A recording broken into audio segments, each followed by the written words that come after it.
nourrir les cerfs peut leur être fatal. Nourrir les cerfs l'hiver n'est pas à leur avantage. C'est souvent la bataille entre les jardiniers, qui ne veulent pas voir les cerfs, chevreuils, envahir leur jardin à cause des dégâts qu'ils font aux plantations, et leurs voisins qui, bien au contraire, les trouvent si mignons qu'ils veulent qu'ils visitent leur terrain et, à cette fin, les nourrissent l'hiver dans le but de les y attirer. D'ailleurs, on ne peut pas circuler en campagne ces temps-ci sans voir des pancartes pommes à chevreuil, maïs à chevreuil et carottes à chevreuil là où les agriculteurs vendent les fruits, grains et légumes de 3E qualité, autrement inutilisables, comme pâture pour les cervidés plutôt que de les composter pour enrichir leurs terres. Ce qu'en disent les experts, les biologistes et autres spécialistes des cervidés sont pourtant d'accord sur le sujet. Nourrir ainsi les cerfs l'hiver n'est pas bon pour les bêtes. Les cerfs vivent en meilleure santé quand ils consomment une nourriture plutôt fruste l'hiver, notamment les ramis d'arbres, d'arbustes et de conifères. Source: Public Domain Pictures.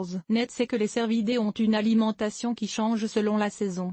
Et qui doit changer. À l'automne et pendant l'hiver, les cerfs cessent de se nourrir des plantes herbacées et des fruits qu'ils consommaient l'été et commencent à s'alimenter de ramis d'arbres et d'arbustes. Leur système digestif change radicalement pour s'adapter à cette nourriture moins riche. Si on leur donne l'hiver des aliments riches en sucre et amidon, fruits, racines, graines, pain, etc., ils se gavent de ces aliments. Après tout, nuisibles ou pas, ils ont bon goût, mais sont incapables de les digérer correctement. Même le foin et la luzerne, qu'ils digéraient bien l'été, leur deviennent presque indigestes pendant l'hiver. Ainsi, il arrive très souvent qu'ils meurent de faim même quand leur ventre est plein d'une nourriture inappropriée. Ou encore, qu'ils souffrent de diarrhée, de ballonnement, de rhuminite et de diverses inflammations causées par cette nourriture presque toxique. Ces maladies aussi peuvent leur être fatales. Les carottes ne font pas partie de l'alimentation hivernale normale des cerfs. Source: Phénopic.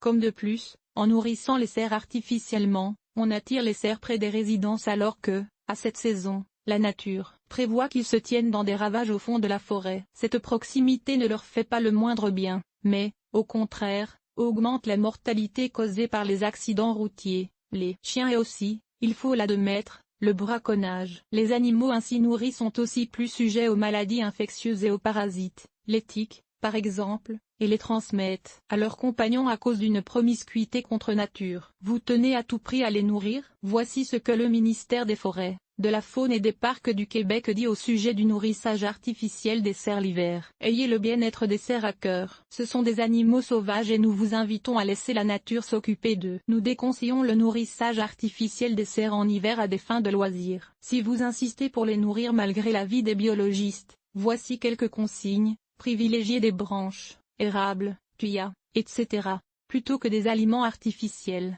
Si vous devez utiliser des aliments artificiels, préférez des moulets spécialement conçus pour les cerfs.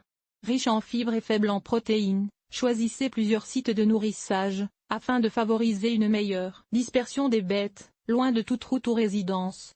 Si vous commencez un nourrissage à l'automne, il faut le poursuivre jusqu'à la fonte des neiges, car les cervidés deviennent alors dépendants de la nourriture artificielle. Voici davantage d'informations sur le sujet: le nourrissage artificiel des cerfs de Virginie en hiver, mais je vous suggère d'y penser à deux fois avant de vous impliquer dans cette pratique contre nature.